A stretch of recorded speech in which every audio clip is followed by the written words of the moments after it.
So I'm recording this right before Veterans Day. And the thought occurs to me, of course, that it's important to recognize and support and appreciate all the servicemen and women in the armed forces that are either currently enlisted, currently deployed, and those that have returned and tried to build their way back into civilian life, regular life, and even to acknowledge those that were lost, right?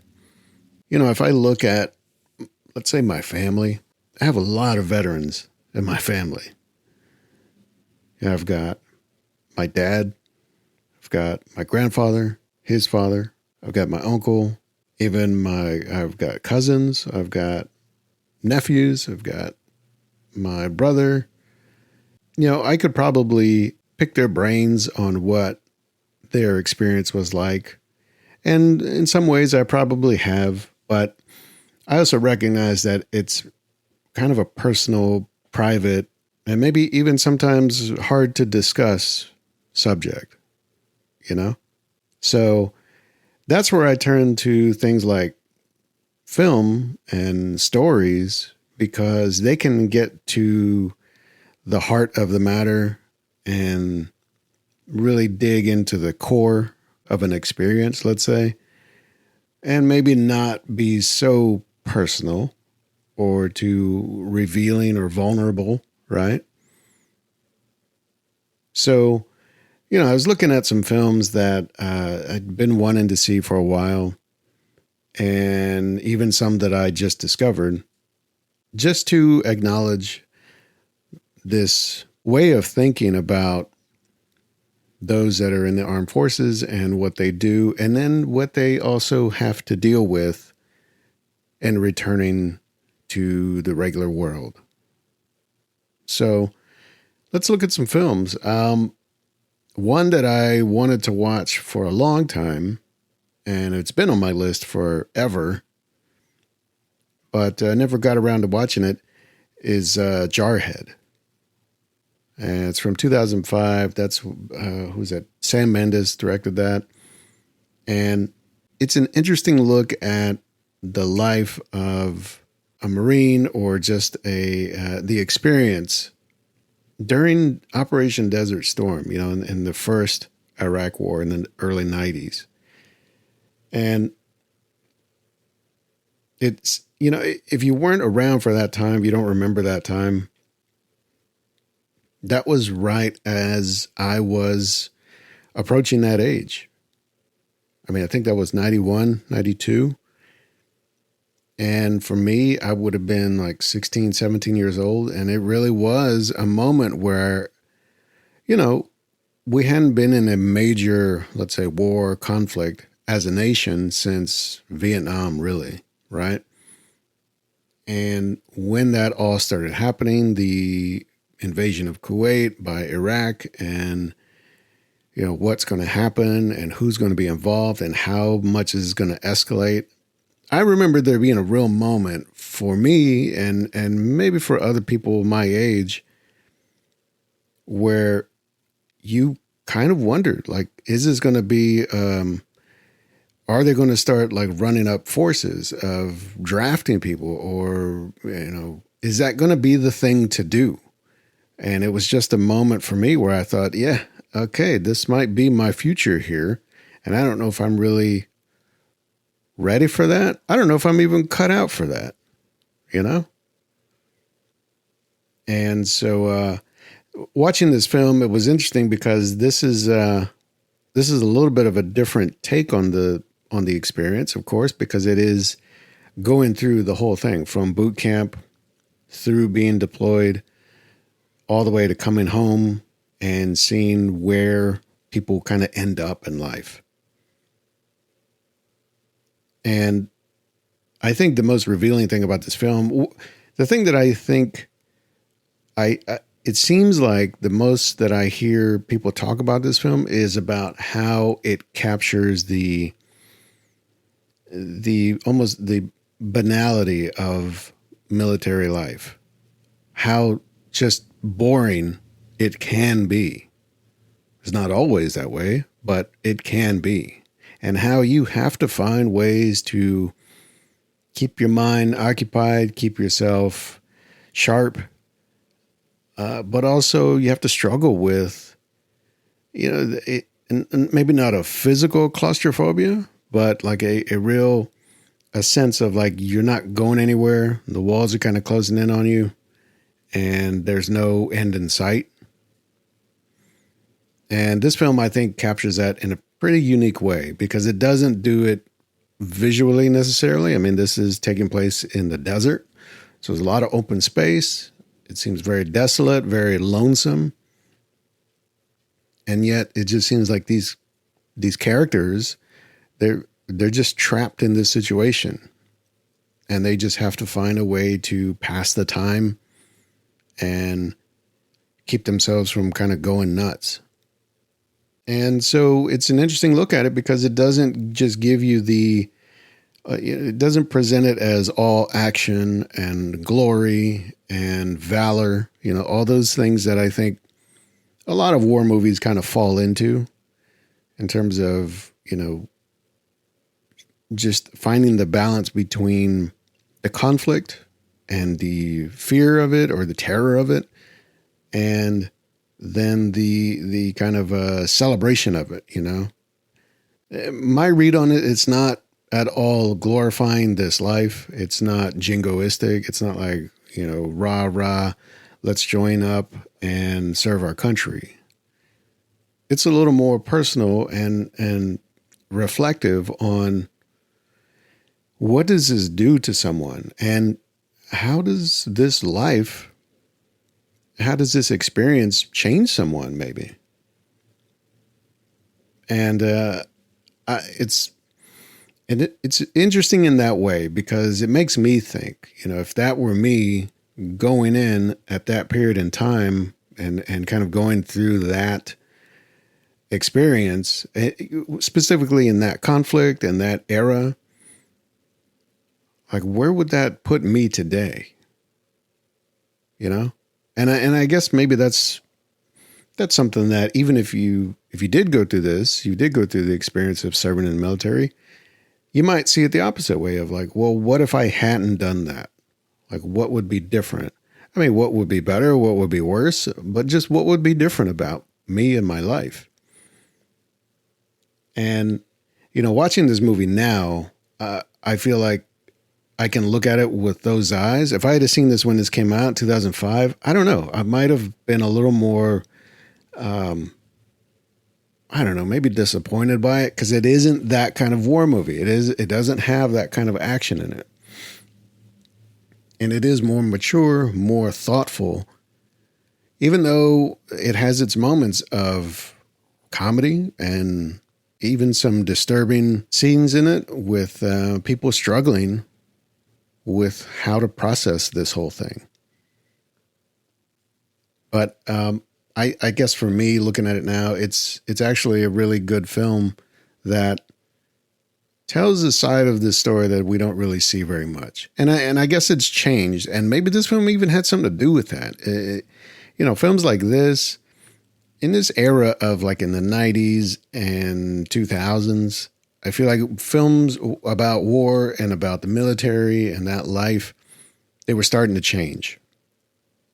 I mean, we saw it in the late 90s with films like Saving Private Ryan, which although it had a lot of action and it was very intense, at its core, it had a story that was a lot more personal and I felt like more sincere rather than let's just go kill the bad guys. It's like we're trying to do an honorable thing here and we're willing to sacrifice to achieve that mission, to achieve that goal.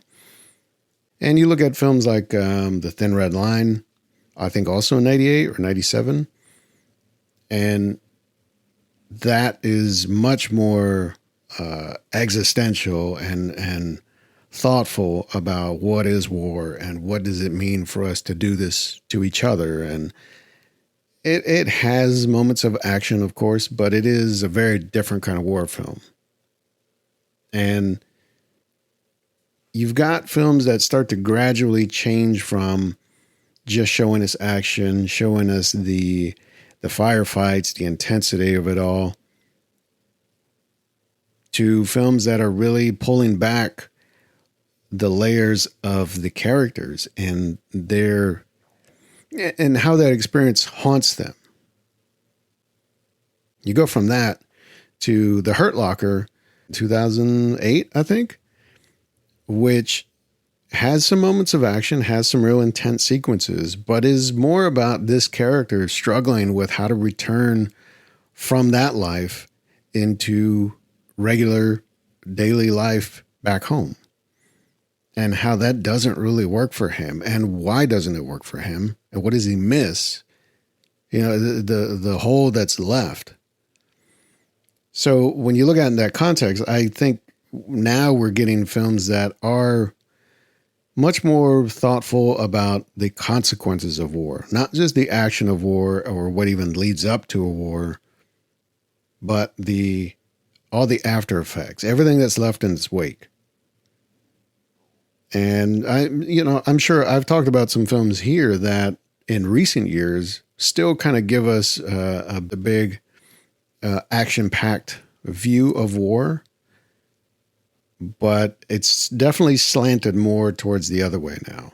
I mean, even something like, was it All Quiet on the Western Front? I talked about that a while back, and that's got a lot of intense action. It's very well done, of course, but it also focuses on what does this mean for those soldiers? Like, what was going through their heads? Where did they go wrong? Like, how did they end up on the wrong side of history, right?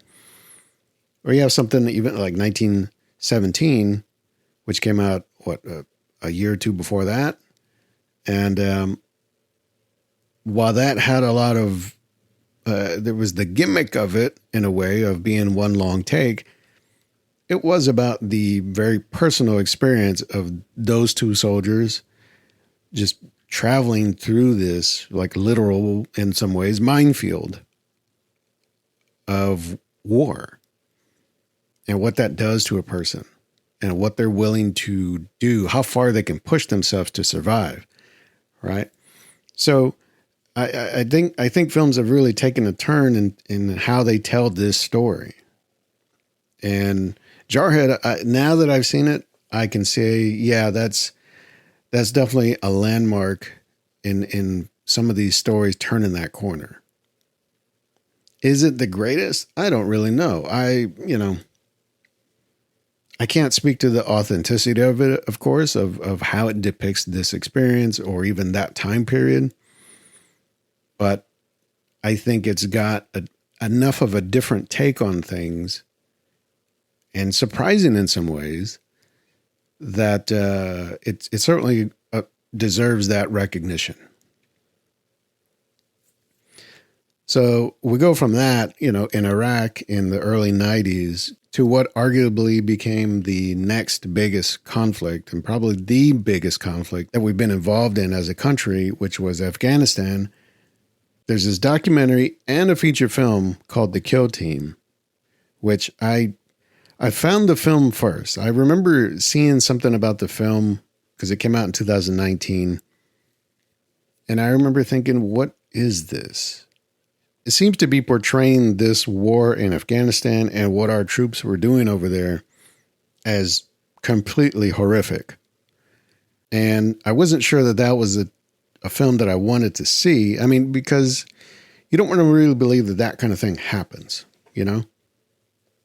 And it's not to say that it can't happen or it's impossible. I'm sure it does and has. And as you'll see here, it did happen. But it's just something you don't, and I'm sure everybody who serves doesn't want this kind of stain on what they're doing. I understand that. But this film, The Kill Team, this story, really, I mean, it's about for all intents and purposes, it's about an isolated incident as a moment in time with a specific set of people. All right. It's about a young man. He's in the army. He's going to Afghanistan.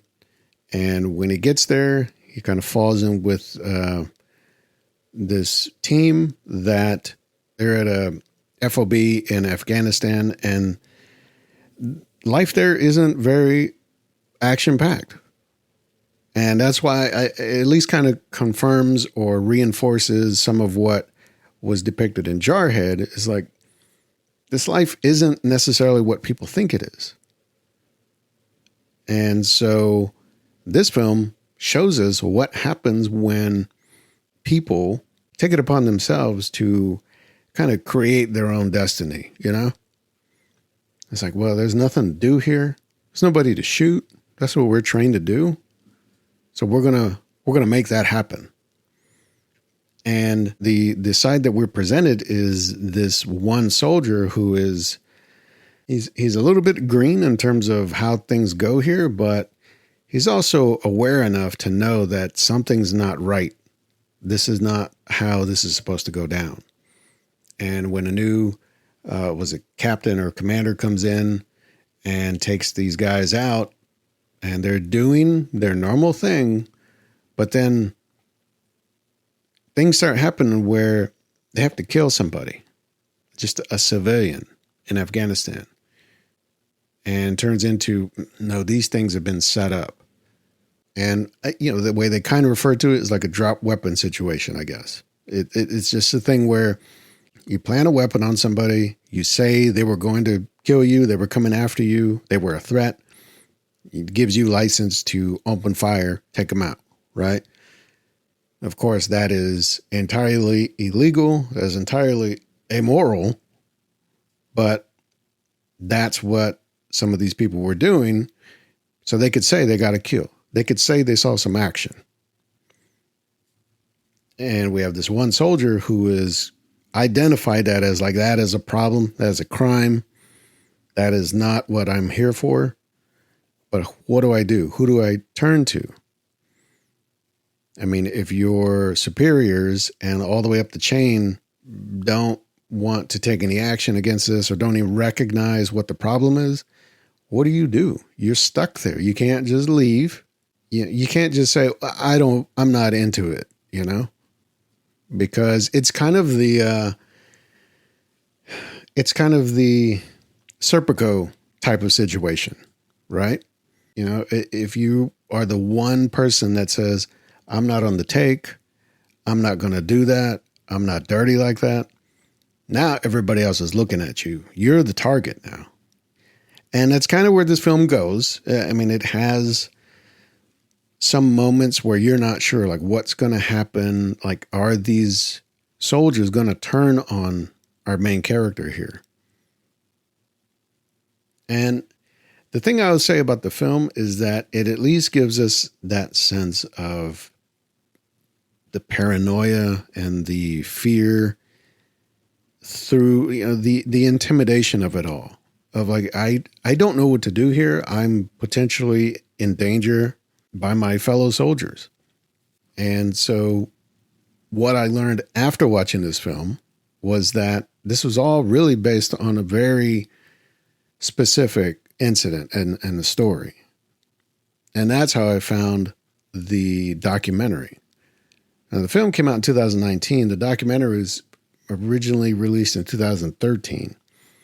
Both directed by Dan Krause, who I'd never seen any of his other work, but the fact that he stuck to this story so much that he made a documentary about it, then turned around some years later, presumably working that time on building and directing and releasing this film, is really passionate about this story and telling this perspective on how war can go, or at least how it went for this set of people. So we kind of back up a little bit to the documentary, and that's when you get the real people involved. You see the real soldier, Adam Winfield. You see his family. You see some of the other soldiers that were there that were a part of all this.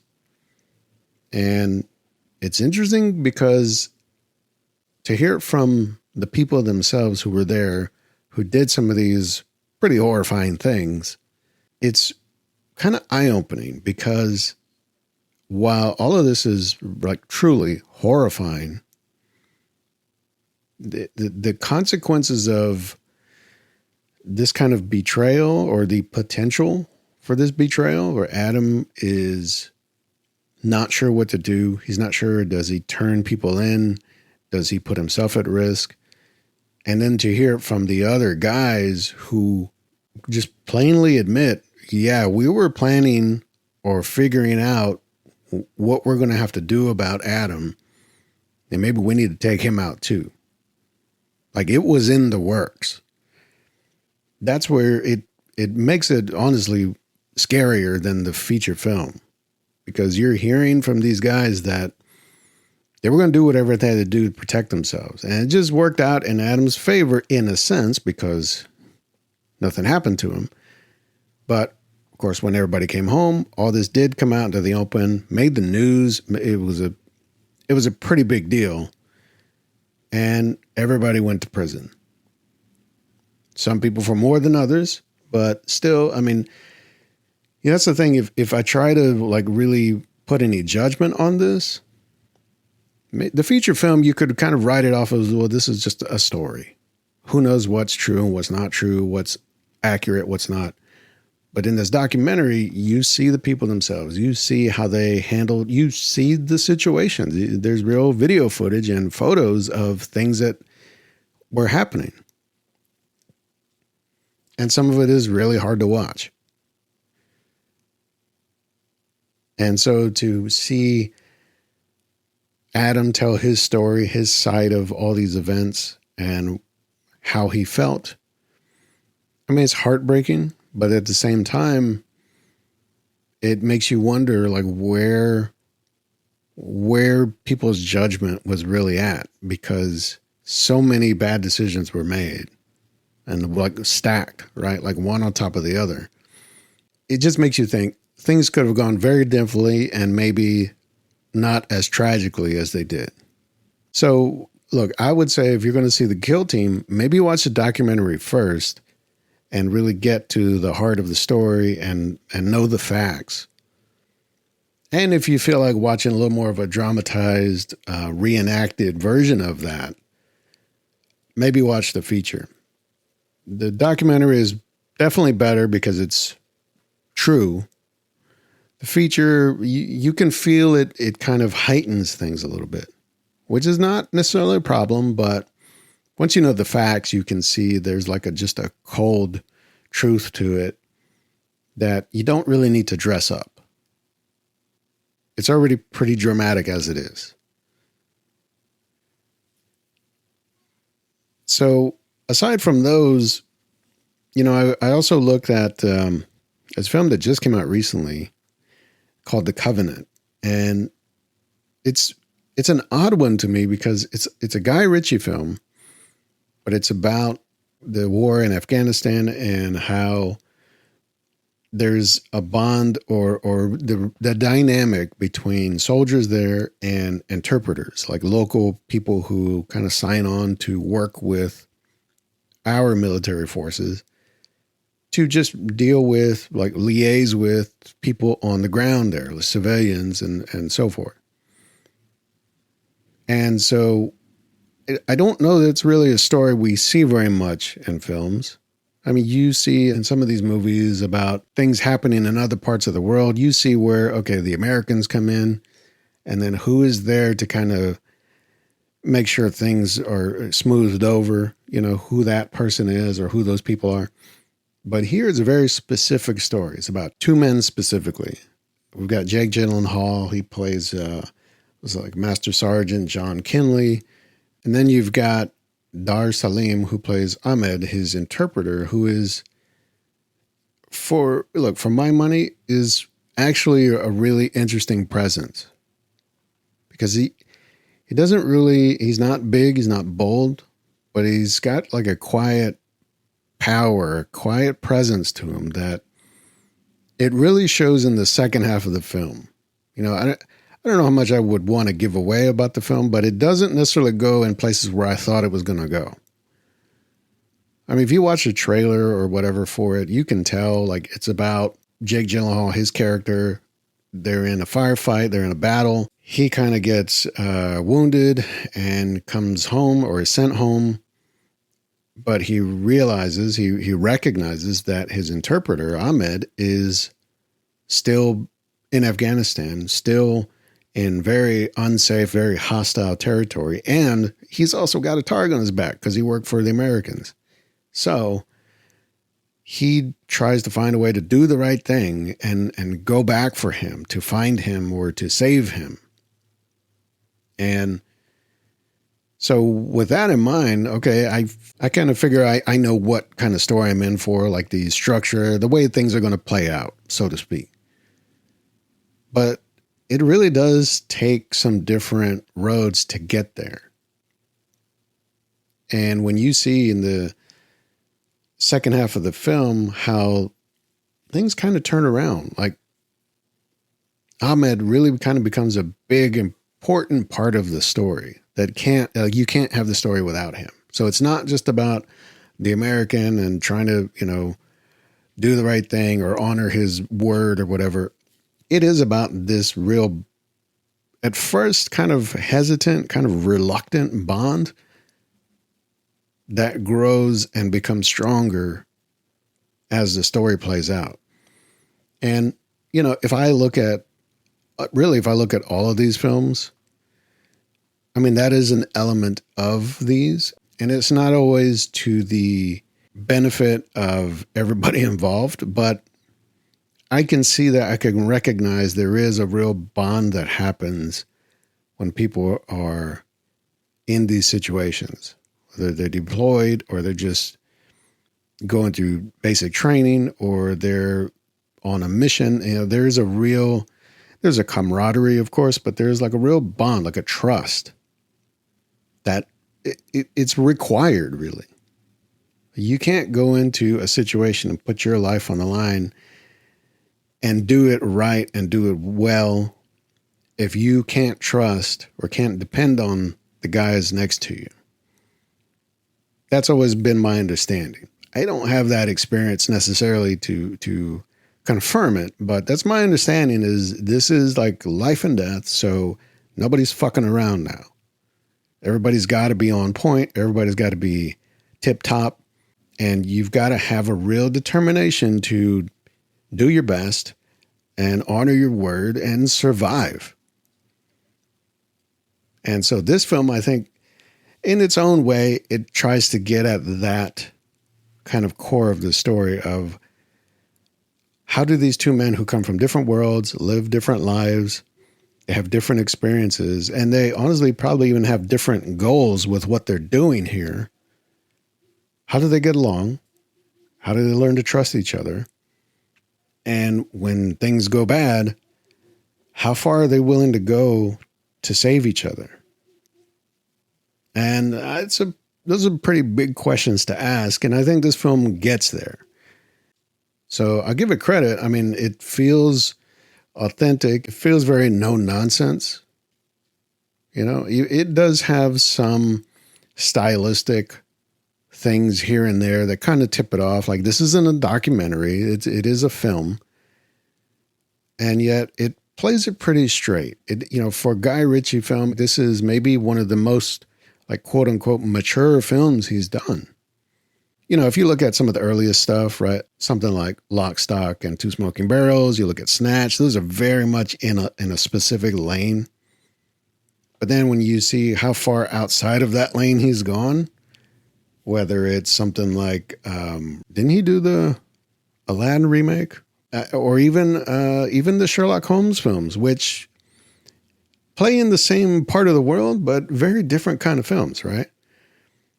There's still always some sort of, I don't know, there's just a fanciful kind of attitude about them. It's a little bit cavalier in a way. And there's maybe a couple other films more recently. I feel like Wrath of Man kind of does that, where it is no nonsense. It is like straight to the point. We're going to do some dangerous shit here. And watch how it goes down. But that is, of course, still, it's like in the crime thriller genre, Here, I mean, this is, I guess, military or war theme, but it really is about these two characters. I feel like, I don't know, I feel like it's trying to be very authentic to that specific type of story, that specific type of relationship. So those are films that I just wanted to look at and have maybe a different perspective on not necessarily life in the military, even though that's a big part of it, but what that does to people or what it can do to people, like how it can change someone, either for the better or worse. Mostly because these films, in some way or another, focus on what happens during that time and what that experience can do to you, how it can change you, how you can become a different person than the person you were when you went in.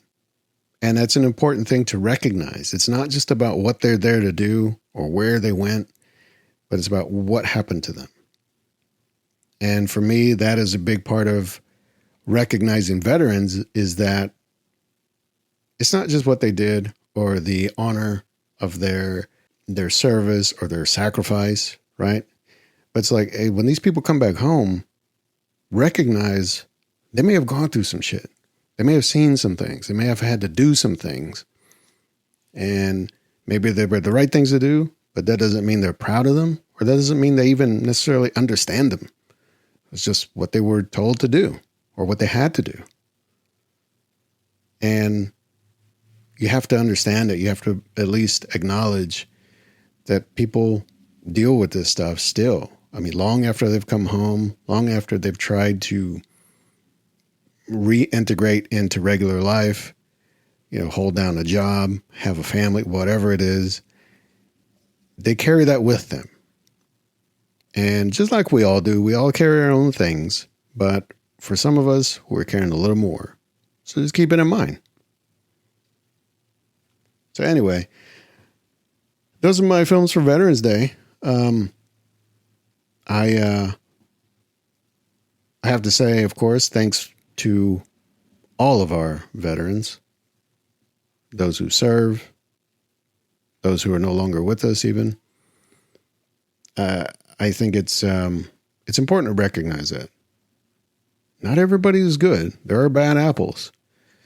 But I think for the ones that do the things that they are supposed to do and do it with honor, do it with respect, those are invaluable people. All right. That's it for me. That's it for this week. I'll be back with something different. But, I'm just going to hang out and go watch something new.